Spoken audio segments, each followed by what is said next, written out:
উম্মতেরা, নামাজ নামাজ নামাজ ছেড়ে দিও না, নামাজ তরক করো না, নামাজ কাজা করো না। আর বলেছিলেন অমা মালাকাত আইমানুকুম, অধীনস্থ কর্মচারীদের সাথে খবরদার খারাপ আচরণ করো না।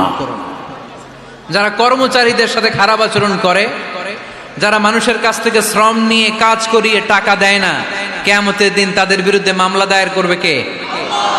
কে করবে?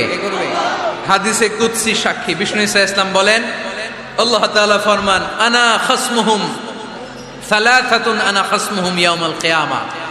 তিন শ্রেণীর ব্যক্তির বিরুদ্ধে আল্লাহ বলেন আমি নিজেই কিয়ামতের দিন মামলা দায়ের করব। I will be against them in the day of judgment.